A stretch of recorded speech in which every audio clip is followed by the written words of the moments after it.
যে একজন লোক অ্যাক্সিডেন্ট হয়েছিল, এটা কি হয়েছে, কেমনে পড়ছে এটা? আমরা তো দোকানের সামনে বইয়ে আছিলাম, হঠাৎ করে আওয়াজ পাইছি, পাইয়া লগে লগে দৌড়াইয়াছি, দেখি যে একজন বাইসাইকেল আরোহী তাই উপর দিকের থেকে আইতেছে, আইতে এখানে বোধহয় উঠে পড়ছে, পড়ার পরে তানে সেন্সলেস হয়ে গেছে গা।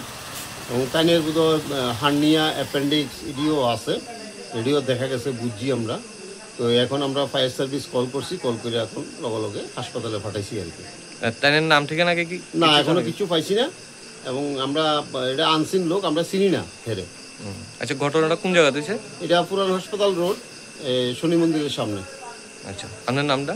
আমার নাম রাজীব চক্রবর্তী।